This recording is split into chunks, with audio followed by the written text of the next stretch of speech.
என்னை பின்பற்றி வா. You follow me. என்னை பின்பற்றி. You follow me. ஜபத்தை கேட்கும் எங்கள் தேவா, கிருபை பெரிதல்லோ. ஏசாயா தீர்க்கதரிசியின் புத்தகம் 53ஆம் அதிகாரம்.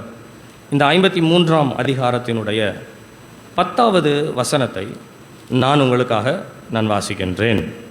கர்த்தரோ அவரை நொறுக்க சித்தமாகி அவரை பாடுகளுக்கு உட்படுத்தினார்.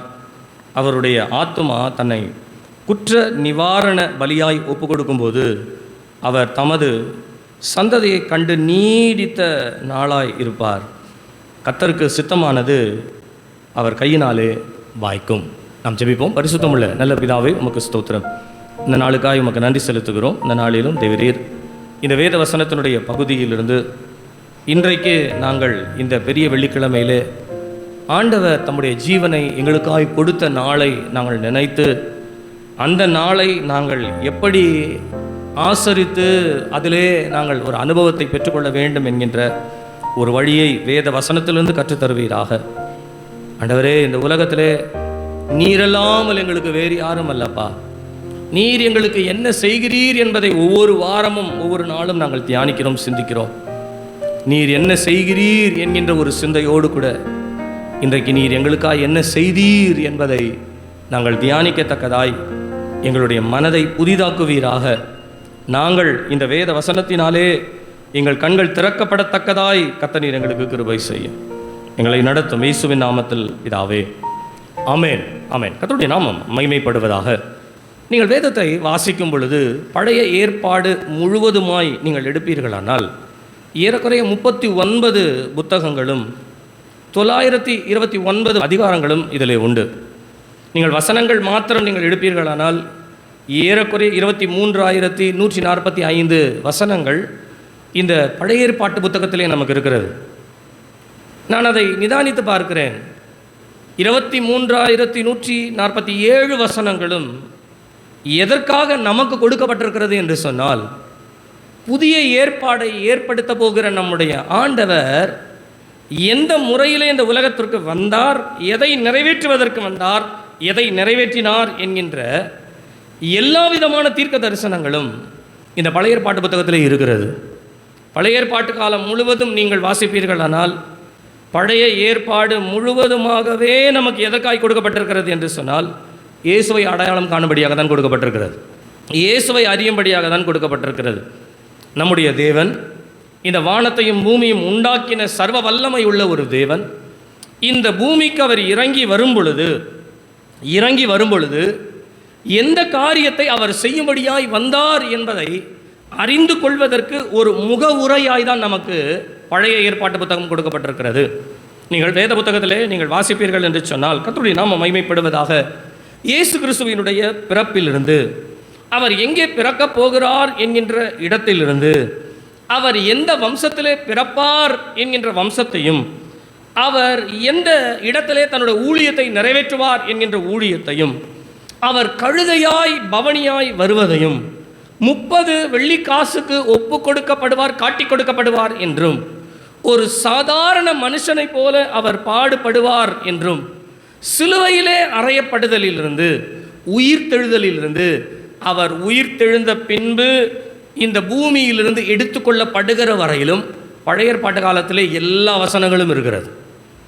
பிறப்பிலிருந்து இறுதியாக நீங்கள் பிறப்புன்னு சொல்லும் பொழுது உங்களுக்கு தெரியும், ஏசாயா 7ஆம் அதிகாரத்தில் 9ஆம் அதிகாரத்தில் இயேசு கிறிஸ்துவின் பிறப்பை பற்றி சொல்லப்படுகிறது.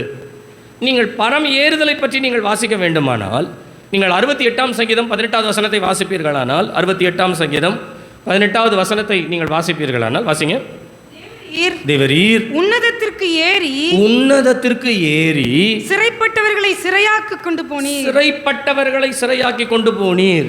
இந்த உன்னதத்திற்கு ஏறி என்கின்ற ஒரு வார்த்தை எதை குறிக்கிறது என்று சொன்னால், இயேசு தன்னுடைய ஊழியத்தை இந்த உலகத்திலே முடித்துவிட்டு உயிர்த்தெழுந்த பின்பு அவர் பரம் ஏறுதலை பற்றி சொல்லப்படுகிறது தான் இங்கே உன்னதத்திற்கு அவர் ஏறி என்று சொல்லப்படுகிறது. அப்படியானால் அவருடைய பிறப்பினுடைய ஆரம்பத்திலிருந்து அவருடைய பரம் ஏறுதல் வரையிலுமாக பழைய ஏற்பாட்டு காலத்தில் எல்லா இடங்களிலும் வசனங்கள் நமக்கு சொல்லுகிறது.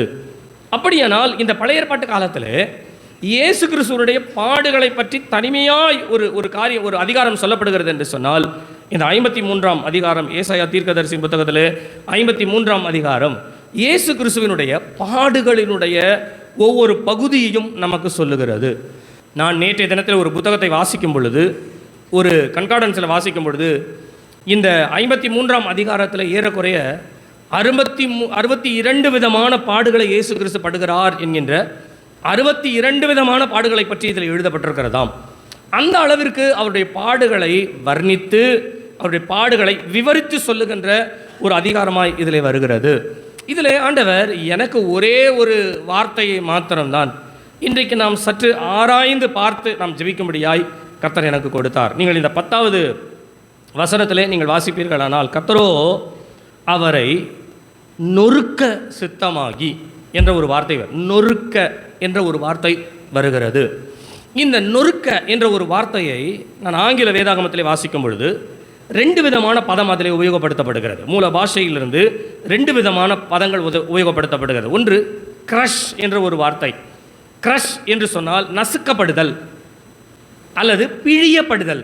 இந்த 2 வார்த்தையும் வரும், நசுக்கப்படுதல் அல்லது பிழியப்படுதல். கிரஷ், காட் கிரஷ்ட் என்ற ஒரு வார்த்தை வருகிறது. அவரை நொறுக்க என்ற ஒரு வார்த்தைக்கு நசுக்கப்படுதல், பிழியப்படுதல் என்று வருகிறது.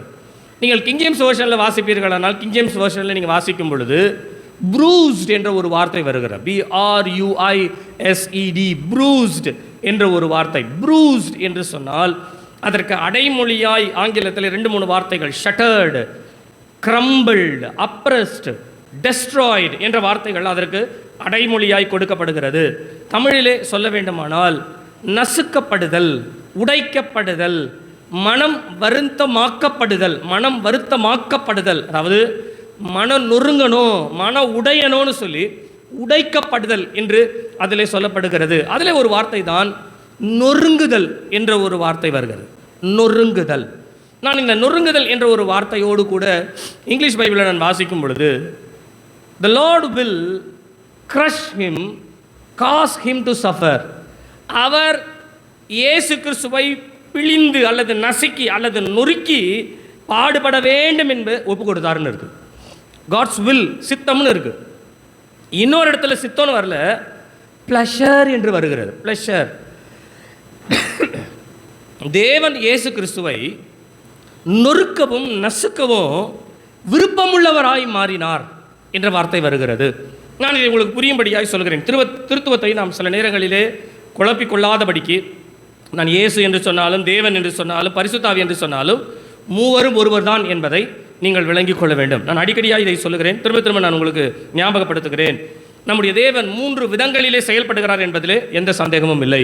ஆனால் நமக்கு தேவன் என்பவர் ஒருவர் தான். பிதாவாகிய தேவன், குமாரனாகிய தேவன், பரிசுத்தாவியாகிய தேவன். தெய்வத்துவத்தினுடைய தேவத்துவத்திலே அவர்கள் ஒன்றிணைகிறார்கள். ஆனால் செயல்பாட்டிலே வேதத்திலே நமக்கு ஒரு 3 விதத்திலே அவர்கள் செயல்படுகிறவர்களாய் சொல்லப்படுகிறது. அப்படியானால் நான் இப்படி சொல்லுகிறேனே, வானத்தையும் பூமியும் உண்டாக்கின மகா உன்னதமான ஒரு தேவன் மனுஷனை தன்னிடம் சேர்த்துக் கொள்வதற்காக தானே ஒரு மானிட பிறவியை எடுத்து இந்த உலகத்திற்கு வந்தார்.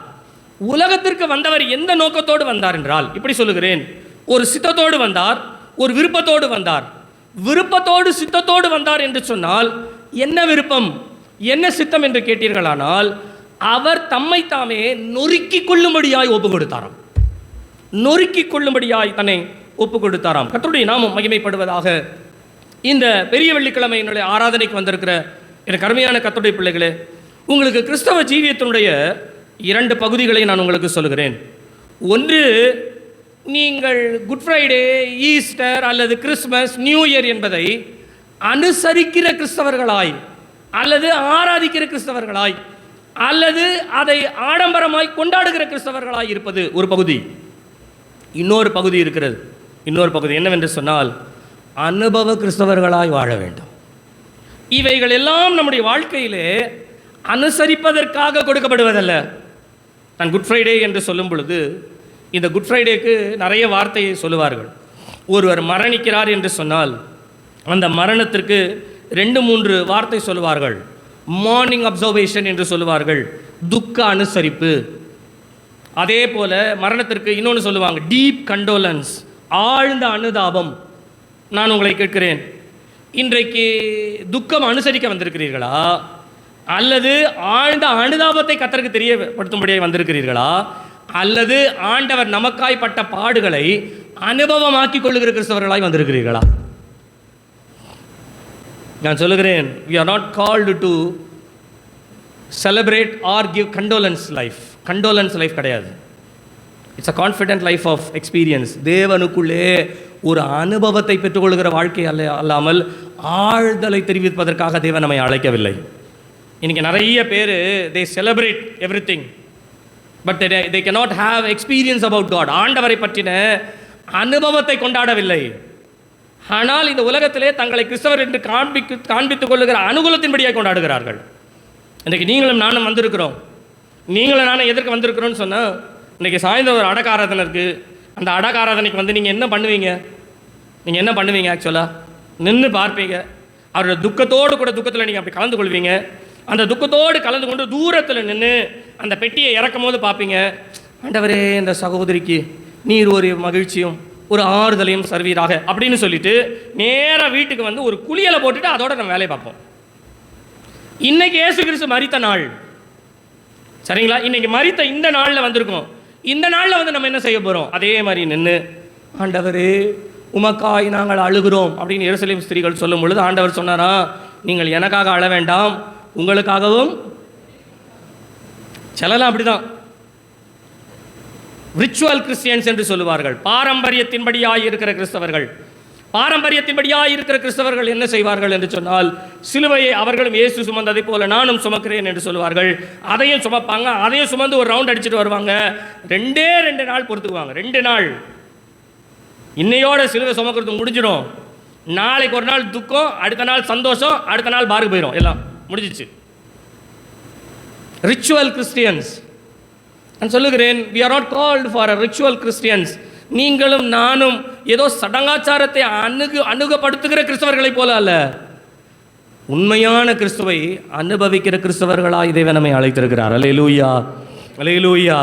அப்படியானால் இந்த உண்மையான கிறிஸ்தவத்தை நாம் எப்படி அனுபவமாக்கிக் கொள்வது? இன்றைக்கு இயேசு எனக்காக சிலுவையிலே தொங்கி பாடுபட்டு மரித்தார் என்பது உண்மை. இந்த மரணத்திற்கு நான் பங்குள்ளவனாய் மாறும்படிக்கு அவரோடு கூட நீங்கள் அடக்கம் பண்ணப்பட்டீர்கள் என்று எழுதப்பட்டிருக்கிறது. அவரோடு கூட சிலுவையில் அறையப்பட்டீர்கள் என்று எழுதப்பட்டிருக்கிறது. அவரோடு கூட என்று சொல்லும் பொழுது அவரோடு கூட அறையப்பட்டு அடக்கம் பண்ணப்பட்ட அனுபவம் என்ன என்பதை தான் இந்த நாளிலே தியானிக்கும்படியாய் ஒரே ஒரு பகுதியை நாம் எடுத்துக்கொள்வோம். தம்மை தாமே நொறுக்குதலுக்கு ஒப்பு கொடுத்தார். நொறுக்குதலுக்கு ஒப்பு கொடுத்தார். நான் இந்த நொறுக்குதலை குறித்து கடந்த நாட்களிலே நான் தியானிக்கும் பொழுது ஒரே ஒரு பகுதியை மாத்திரம் இன்றைக்கு நான் அவற்றிலிருந்து எடுத்து, சில காரியங்களிலே நொறுக்குதலுக்கு ஒப்பு கொடுத்தல் என்றால் என்ன? இயேசு கிறிஸ்து அடிக்கப்பட்டார் அப்படின்னும் பொழுது தூரத்தில் நின்று எல்லாரும் பார்த்தோம், ஐயோ பாவம் அவர் அடிக்கிறாரே அப்படின்னு சொன்னாங்களாம் ஒரு கூட்டம். அவர் மேல் காரியை துப்பி அவரை கன்னத்தில் அறையும் பொழுது இன்னொரு கூட்டம் நின்று பார்த்ததாம், ஐயோ பாவம் அவர் அடிக்கிறாங்களே, அறைகிறாங்களே, ஆண்டவர் மேலே காரி துப்புறாங்களே அப்படின்னு துக்கம் கொண்டாடிட்டு இருந்தாங்களாம். அவர் சிலுவையை சுமந்து கொண்டு போகும் பொழுது எல்லாரும் அவரை பார்த்து அழுதார்களாம். மரியாளும் கதறி கதறி கதறி அழுதாள். சீஷர்களிலே யோவானும் பேதரும் தூரத்தில் நின்று பார்த்தார்கள், அவர்களும் அழுதார். எல்லாம் அழுதாங்க, எல்லாம் கண்ணீர் விட்டாங்க, எல்லாம் முடிஞ்சது, எல்லாரும் திரும்பி போயிட்டாங்க. அதே போல் இன்றைக்கு பாடல் பாடி ஆராதனை பண்ணி ஆண்டவரை பற்றி ஒரு வார்த்தையை கேட்டுட்டோம், எல்லாம் முடிஞ்சிருச்சு அப்படின்னு சொல்லிட்டு நேராக வீட்டுக்கு போய் சாப்பிட்டோமா, தூங்கினோமா, சாயந்தரம் 4 மணிக்கு வந்தோமான்ட்டு இதுவே நம்முடைய வாழ்க்கையினுடைய கதையாய் மாறாதபடிக்கு இன்றைக்கு அனுசரிக்கிற கிறிஸ்தவத்திலிருந்து அனுபவ கிறிஸ்தவத்திற்குள்ளாய் நாம் போவோமே. இந்த நொறுக்கப்படுதல் என்றால் என்ன? இயேசு கிறிஸ்து நொறுக்கப்பட்டார் என்று நாம் வேதத்திலே வாசிக்கிறோம். நான் உங்களை கேட்கிறேன், அவர் நொறுக்கப்பட்டார் என்று சொன்னால் அது எந்த அர்த்தத்திலே சொல்லப்படுகிறது? எந்த நொறுக்குதலை பற்றி பேசுகிறது? இந்த நொறுக்குதலை குறித்து வேதத்திலே நாம் ஏறக்குறைய ஒரு 6-7 காரியங்களை நாம் வேதத்திலே பார்க்கலாம். ஆனால் என்னுடைய மனதில் இன்றைக்கு ஒரே ஒரு காரியத்தை மாத்திரம்தான் ஆண்டவர் அதிகமாய் அதை குறித்து சிந்திக்கும்படியாய் கர்த்தர் உதவி செய்தார். நீங்கள் லேவியராகமம் 22ஆம் அதிகாரம் 24வது வசனத்தை நீங்கள் வாசிப்பீர்களானால், லேவியராகமம் 22ஆம் அதிகாரம் 24வது வசனத்தை என்னோடு கூட எல்லாரும் எடுத்துக்கொள்ளுங்க, வாசிங்க. விதை நசுங்கினதையும் விதை நசுங்கினவனும் நொறுங்கினதையும் காயப்பட்டதையும் விதை அறுக்கப்பட்டதையும் நீங்கள் கர்த்தருக்கு செலுத்தாமல் அவைகளை உங்கள் தேசத்திலே பலியிடாமலும் இருப்பீர்களாக. நீங்கள் கர்த்தருக்கு ஒரு காரியத்தை செலுத்தக்கூடாது, நீங்கள் கர்த்தருக்கு ஒரு காரியத்தை பலியாய் இடக்கூடாது, நீங்கள் கர்த்தருடைய சமூகத்திற்கு ஒன்றை நிச்சயமாய் கொண்டு வரக்கூடாது, கர்த்தருக்கு அதை பலியிடக்கூடாது. எது என்று சொன்னால், இங்கே சொல்லப்படுகிறது விதை நசுங்கினவனையும் நொறுங்கினதையும் காயப்பட்டதையும் என்று சொல்லப்படுகிறது. இது எதை குறித்து வருகிறது என்றால், லேவியராகமத்திலே பலி செலுத்துதலை குறித்து வருகிறது. நமக்கு நன்றாய் தெரியும், பலிகளிலே 5 முக்கியமான பெரிய பலிகள் உண்டு. முதலாவது சர்வாங்க தகன பலி, 2வது போஜன பலி, 3வது சமாதான பலி. முதல் 3 அப்படி தான் வரணும், மற்ற 2 தான் பாவ நிவாரண பலி, குற்ற நிவாரண பலி. சரிங்களா? இந்த 5 பலிகளில் நீங்கள் 2 பலிகள் எடுத்துக்கொண்டீங்கன்னா வித்தியாசமாக இருக்கும், 3 பலிகள் வித்தியாசமாக இருக்கும். இந்த முதல் சொல்லப்படுகிற 3 பலிகளையும் ஆண்டவர் என்ன சொல்கிறாருன்னா, நீங்கள் பலி செலுத்தி அதில் உள்ள ஒரு பகுதியை கர்த்தருக்கு நீங்கள் செலுத்திவிட்டு அதில் உள்ள ஒரு பகுதியை நீங்கள் எடுத்துக்கொள்ளலாம், அது உங்களுக்கு கொடுக்கப்படும். இதை தேவன் சுகந்த வாசனையாக அங்கீகரித்துக் கொள்ளுகிறார். நீங்கள் பலியிட வேண்டிய ஒரு பகுதியை கர்த்தருக்கு முன்பாக பலிபீடத்திலே நீங்கள் அவைகளை எரிப்புட்டும்படியாய் பலி செலுத்த வேண்டும், இது தேவனுக்கு வாசனை உள்ளது என்று சொல்லுகிறார். ஆனால் பாவ நிவாரண பலியையும் குற்ற நிவாரண பலியும் ஆண்டவர் என்ன சொல்றாருன்னா, நீங்கள் பலி செலுத்த வேண்டிய மாமிசத்தை கொண்டு வந்து செலுத்தும் பொழுது அவைகளை கழுவி அவைகளை சுத்திகரித்து அவைகளை என்ன பண்ணணும் அப்படின்னு சொன்னா, பலிபீடத்தின் மேலே அல்ல, பாளையத்துக்கு புறம்பே போய் எரிக்கணுன்றார். ஏன் அப்படின்னா, ஒருவர் பாவம் செய்து பலி செலுத்தினால், ஒருவர் குற்றம் செய்து பலி செலுத்தினால், இந்த பாவத்திற்குண்டான பரிகாரத்தையும் குற்றத்திற்குண்டான பரிகார பலியையும் நீங்க பலிபீடத்தில் இல்ல, பாளையத்துக்கு புறம்பே கொண்டு போய் போடணும். அப்போ பலிகள் என்று வரும் பொழுது இந்த பலிகளை பற்றினதான சில ஒழுங்குகளை ஆண்டவர் சொல்லுகிறார்.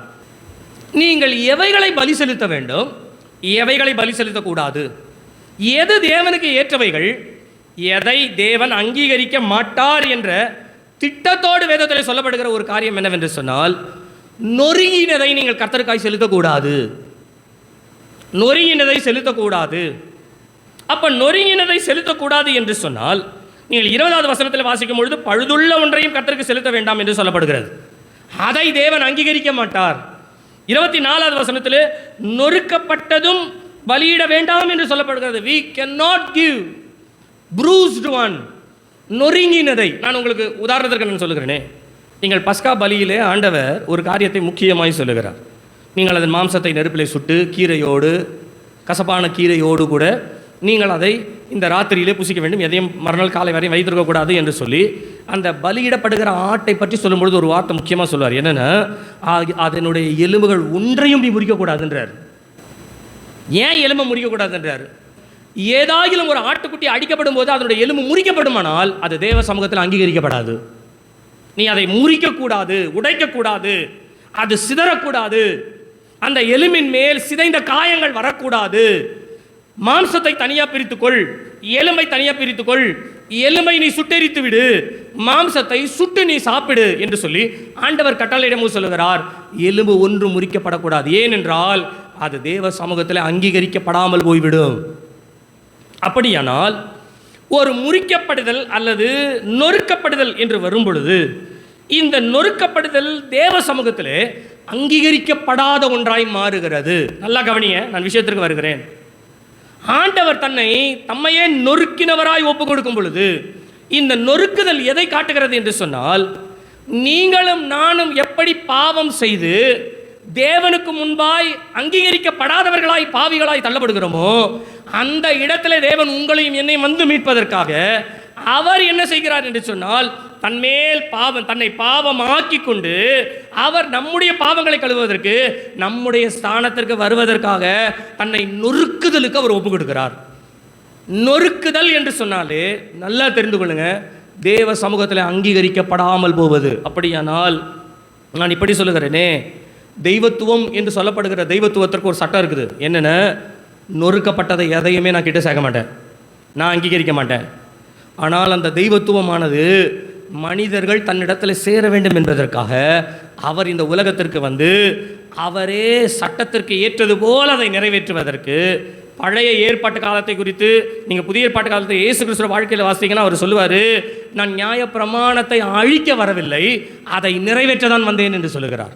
அப்போ நிறைவேறுதலும் அதை புதுப்பிக்கும்படியாய் புதிய உடன்படிக்கையை மாற்றுவதற்காக தான் வந்திருக்கிறேனே ஒழிய நான் அழிக்க வரவில்லை. அப்படியானால் ஒரு மனுஷன் தன்னுடைய வாழ்க்கையிலே பாவத்தினுடைய அகோரத்தில் இருக்கும் பொழுது அவனை மீட்டெடுப்பதற்கு ஆண்டவர் தெரிந்து கொண்ட ஒரு வழி என்னவென்று சொன்னால், தானும் தேவ சமூகத்தில் அங்கீகரிக்கப்படாதவராய் தன்னை ஒப்புக் கொடுக்கத்தக்கதாய் தன்னை நொறுக்கினார் என்று எழுதப்பட்டிருக்கிறது.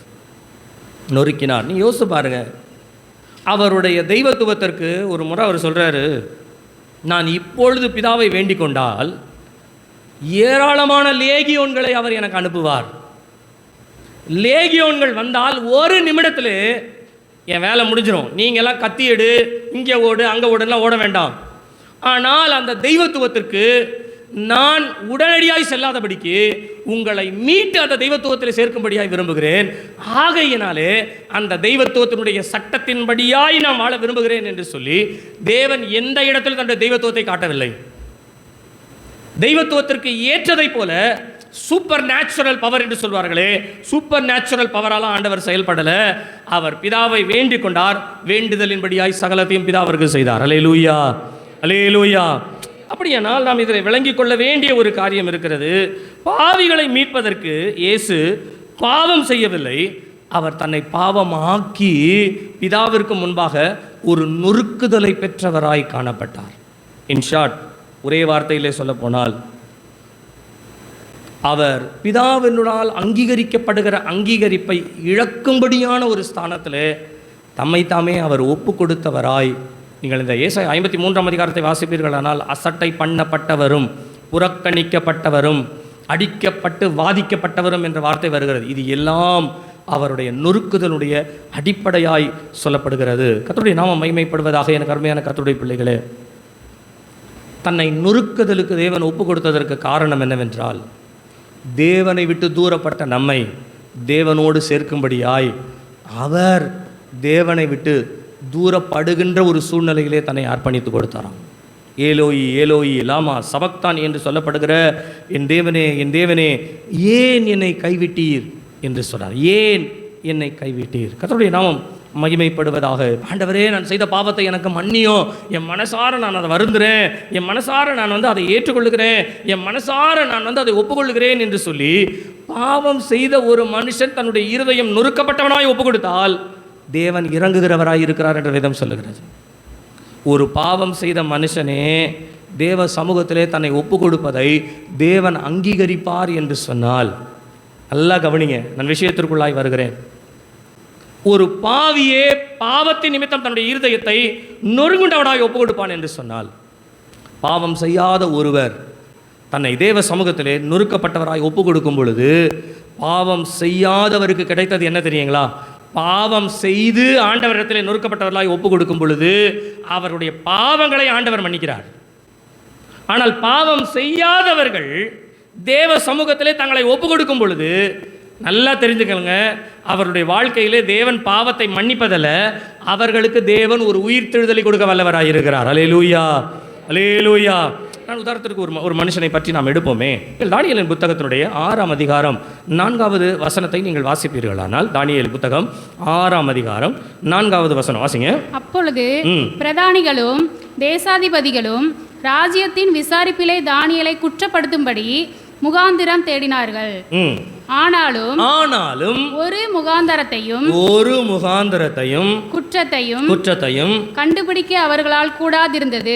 தானியேலுடைய வாழ்க்கையில ஒரு குற்றமும் எந்த விதமான முகாந்திரமும் இல்லை, ஒரு குற்றமும் சுமத்த முடியல, ஒரு குறையும் அவனிடத்தில் காணப்படவில்லை. ஆகையினாலே அவனை குற்றம் சுமத்த முடியாதபடிக்கு ஒரு குற்றமற்றவனாய் இருந்த ஒரு தானியேல். நீங்கள் இதே தானியேலை குறித்து இதே 4ஆம் அதிகாரம் 26ஆம் அதிகாரம் 22வது வசனத்தை வாசிப்பீர்களானால் தானியேல் சொல்லுகிறார், ராஜாவே நான் சொல்லுகிறேன், தேவனுக்கு முன்பாக நான் குற்றமற்றவனும் ராஜாவிற்கு முன்பாக நான் நீதி கேடு செய்யாத உண்மை உள்ளவனுமாய் நான் இருக்கிறேன். ஆகையினாலே சிங்கம் என்னை சேதப்படுத்தாதபடிக்கு தேவன் என்னை காப்பாற்றினார் என்று தானியேல் சொல்லுகிறார். நீங்கள் தானியேல் புத்தகத்தில் தானியேலை பற்றி வாசித்தீங்கன்னா தானியேல் குற்றமற்றவன் என்று ஓப்பன் ஃப்ளாஷாக சொல்லப்படுகிறார். குற்றமற்றவன் என்ற ஒரு வார்த்தை தானியேலை பற்றி வருகிறது.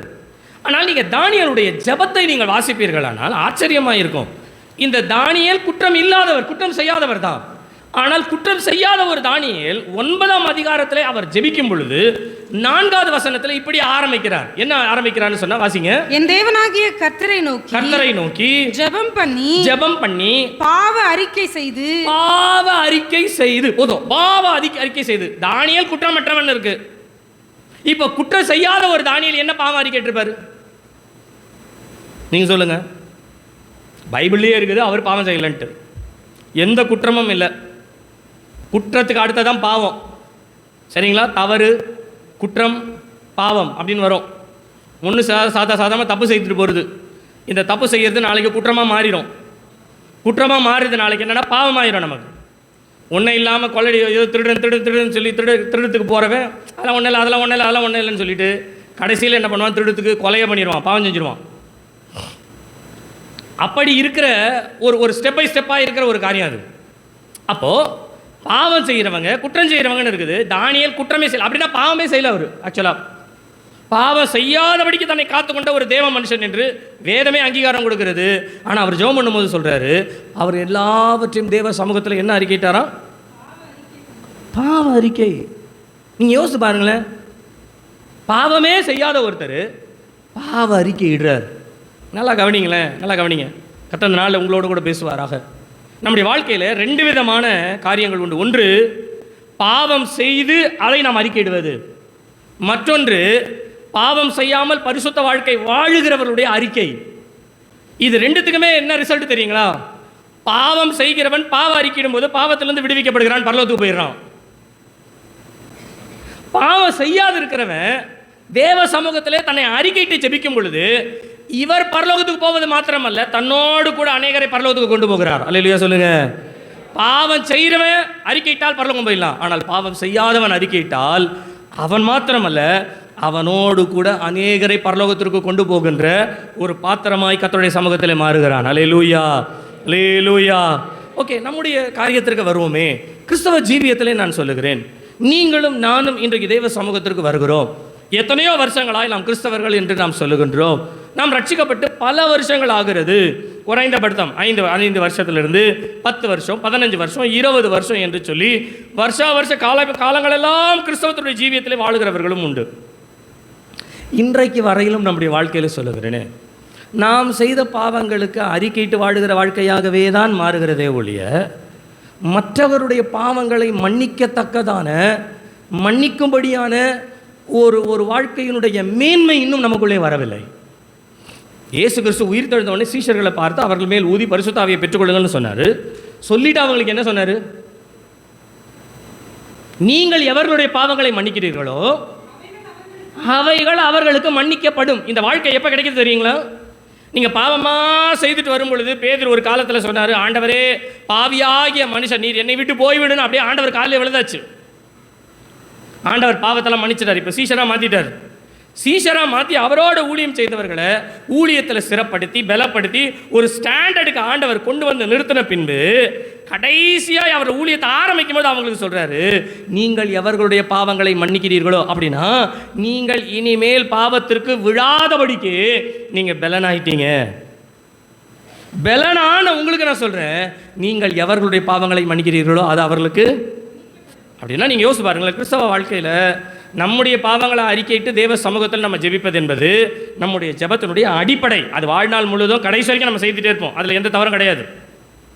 ஆனால் இந்த வாழ்க்கை நம்முடைய காரியங்களை தேவனிடத்தில் ஒப்பு கொடுப்பது மாத்திரமல்ல, இன்னொருத்தருடைய பாவங்களை மன்னியும் என்று கேட்கிற இடத்திற்கு வருகின்ற ஒரு வளர்ச்சி உண்டாவதை தான் இந்த இடத்துல வேதம் நமக்கு சொல்லுகிறது.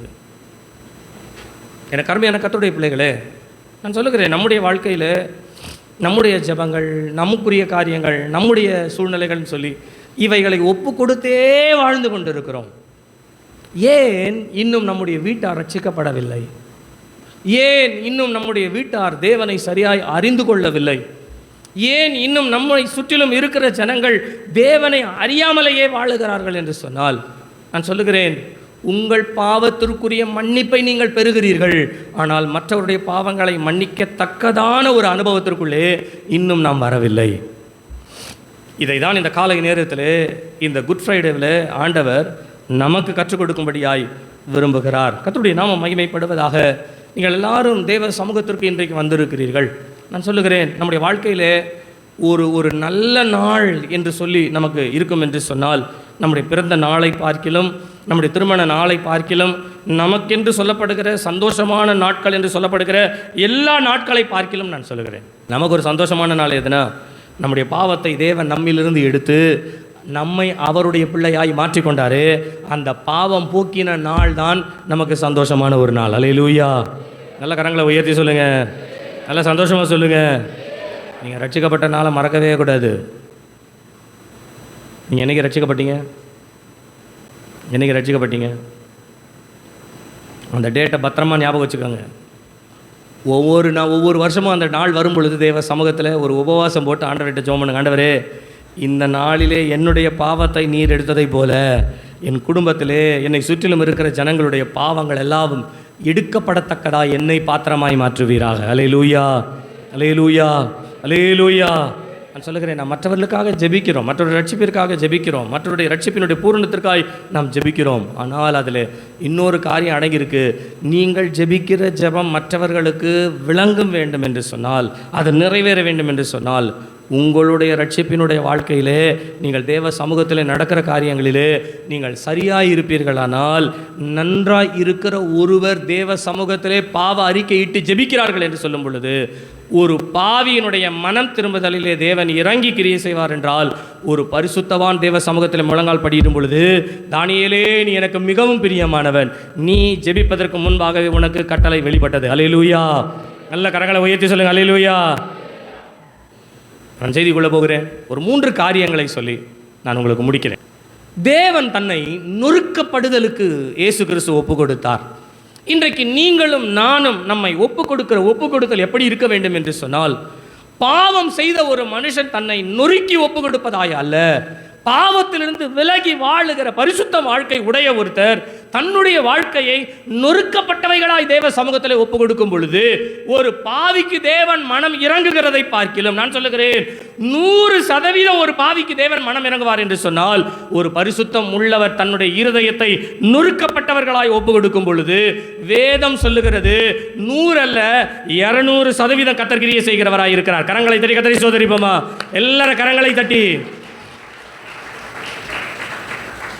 அப்படின்னா நீங்களும் நானும் எதற்கு அழைக்கப்பட்டிருக்கோம் தெரியுங்களா? இன்னும் தப்பு செய்து, இன்னும் செல்ஃபோனில் தப்பு பண்ணி, இன்னும் வீட்டில் தப்பு பண்ணி, இன்னும் வாயினால் பாவம் செய்து, இன்னும் கண்களினாலே பாவம் செய்து, இன்னும் செவிகளினாலே பாவம் செய்து, இன்னும் மனதினாலே பாவம் செய்து, எப்போ வந்தாலும் உட்கார்ந்து பாவம் பாவம் பாவரிக்கைன்னு சொல்லி என்றைக்குமே செய்த தவறுக்கு மன்னிப்பு கேட்பதை பார்க்கிறோம்.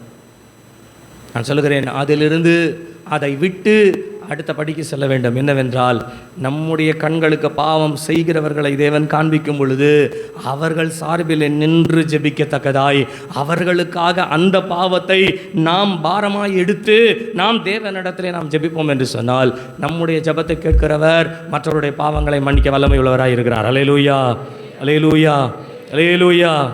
நீங்கள் உங்கள் மனசில் யோசிங்க. உங்கள் மனசில் ஏதோ சில காரியங்கள், சில பாவமான காரியங்கள், சில தேவையில்லாத காரியங்கள் உங்களையும் உங்கள் குடும்பத்தையும் சுற்றி வருகிறது என்று சொன்னால், இந்த வருஷத்தோட, இந்த குட் ஃப்ரைடே ஈஸ்டரோட எல்லா காரியங்களுக்கும் தேவன் ஒரு முற்றுப்புள்ளி வைக்கணும்.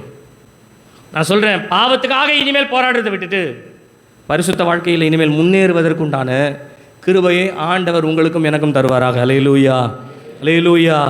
நான் உங்களை கேட்குறேன், நீங்கள் தவறாக எடுத்துக்கொள்ளாதீங்க.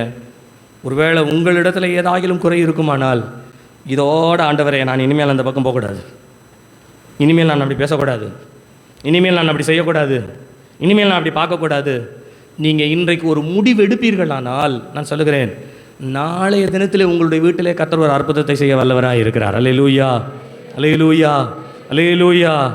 ஒரே ஒரு நிமிஷம் கண்ணை மூடி வலது கரத்தை இருதயத்தில் வைத்துக் கொள்ளுங்க. வலது கரத்தை இருதயத்தில் வைத்துக் கொள்ளுங்க. உங்கள் மனசாட்சிக்கு தோன்றுகிற எந்த காரியமாக இருக்குமே ஆனால் நீங்கள் இன்றைக்கி சொல்லணும், இது என்னிலிருந்து நீங்க கடவுது, இந்த பாவம் என்னிலிருந்து நீங்கட்டும். ஆண்டவரே, இதில் நான் போராடிட்டு இருக்கிறேன், இந்த போராட்டத்திலிருந்து நீர் என்னை விடுவியும், நீர் என்னை விடுவியும் ஆண்டவரே, நீர் என்னை விடுவியும் ஆண்டவரே, நீர் என்னை விடுவியும் தகப்பனே. மனசாட்சியோட கர்த்தரிடத்தில் கேட்கணும், உண்மையா கேட்கணும். ஏதோ ஒரு ஜெபம் பண்ணிட்டு போயிடுவோம் அப்படின்றது நான் சொல்லுகிறேன். ஆண்டவர் உங்களுக்கு கொடுத்த வாக்குத்தத்தம் ஏன் இது வரைக்கும் நிறைவேறல தெரியுங்களா? ஏதோ ஒரு பாவம் உனக்கும் எனக்கும் தடையா இருக்கிறதுன்னு ஆண்டவர் சொல்றாரு. ஆண்டவர் இதை இந்த காலத்துல செய்து முடிச்சிருக்கணும், இன்னும் இந்த காரியத்தை முடிச்சிருக்கணும்ல. இந்த வருஷம் நீங்க ஆரம்பிக்கும் பொழுது நீங்க யோசித்தீங்கல்ல, இந்த காரியத்தை ஆண்டவர் முடிச்சிருக்கணுமே, ஏன் இது தாமதித்து கொண்டே போகிறது? இன்னைக்கு ஆண்டவர் சொல்றாரு, அதை முடிச்சிருவோம்ப்பா. ஆனா வேற ஏதோ ஒன்று அதை தடுக்கிற மாதிரி இருக்கு. அந்த தடுக்கிற காரியத்தை நீ எடுத்துரு, நீ எடுத்துரு. அந்த தடுக்கிற காரியத்தை நீ எடுத்துரு. அது உனக்கும் எனக்கும் தான் தெரியும், வேற யாருக்கும் தெரியாது.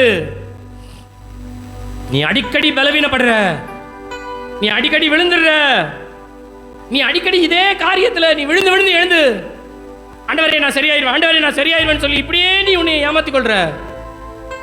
உனக்கு கிடைக்க வேண்டிய ரட்சிப்பின் காலம் தாண்டி போயிருச்சுப்பா. இப்பொழுதாகிலும் உன்னுடைய சமாதானத்தை நீ அறிவாயே ஆனால் நலமாய் இருக்கோ.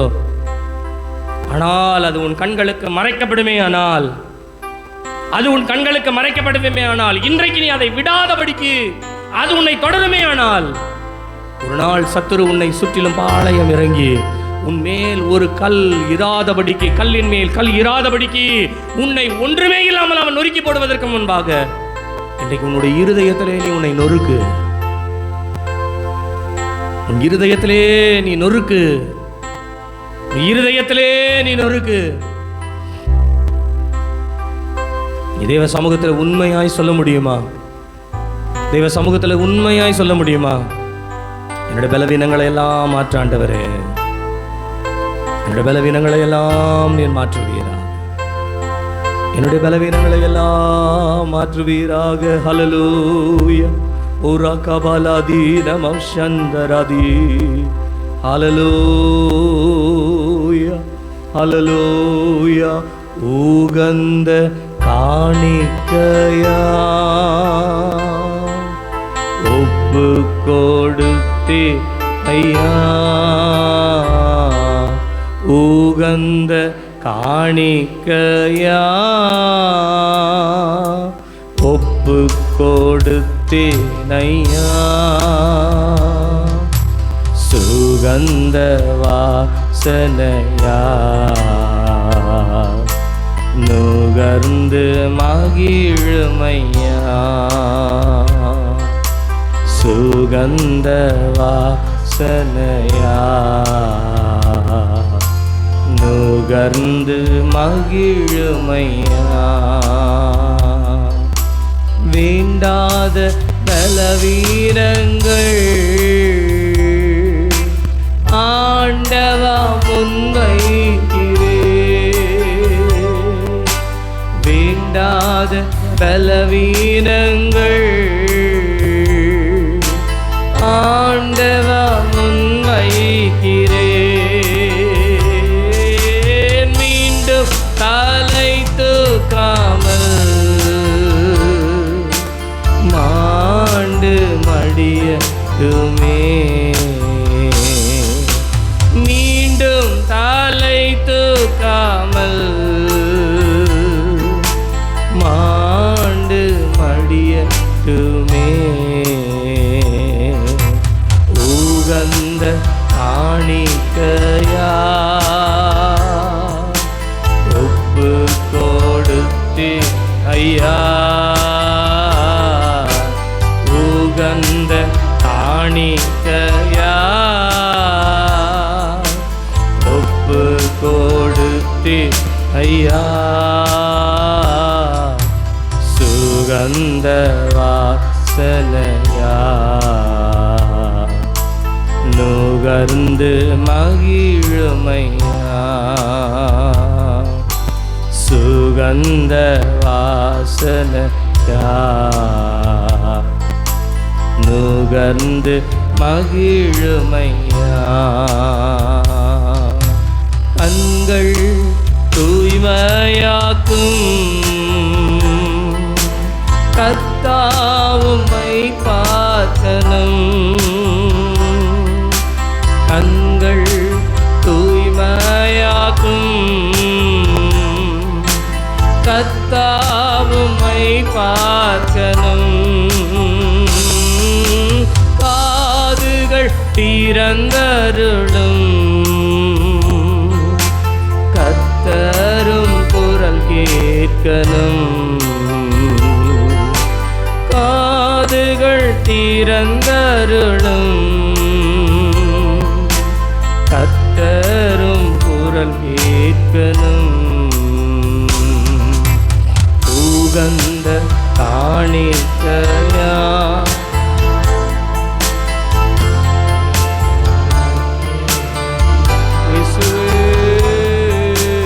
சுகந்த காணிக்கையா ஒப்பு கொடுத்தே சுகந்த வாசனையா நுகர்ந்து மகிழுமையா சுகந்த வாசனையா நுகர்ந்து மகிழுமையா. இந்த நாளிலும் நம்முடைய இருதயம் நொறுக்கப்பட்டவர்களாய் தேவ சமூகத்தில் நம்மை ஒப்பு கொடுப்போம். என்னை சுத்தமாக்கும், என்னை சுத்திகரியும். இனி இந்த பாவம் எனக்குள் இருக்கக்கூடாது. நான் இனி இந்த பாவத்தில் விழக்கூடாது. இந்த பாவத்திற்கு நான் இனிமேல் இணங்கக்கூடாது. கர்த்தர் என்னை விடுதலையாக்குவீராக, என்னை விடுதலையாக்குவீராக. கர்த்தர் கரங்களை தட்டி கர்த்தரை சோதரிப்போம். கர்த்தருடைய நாமத்தை மகிமைப்படுத்தும்படியாய் கரங்களை தட்டி ஹல்லேலூயா. ஜீசஸ்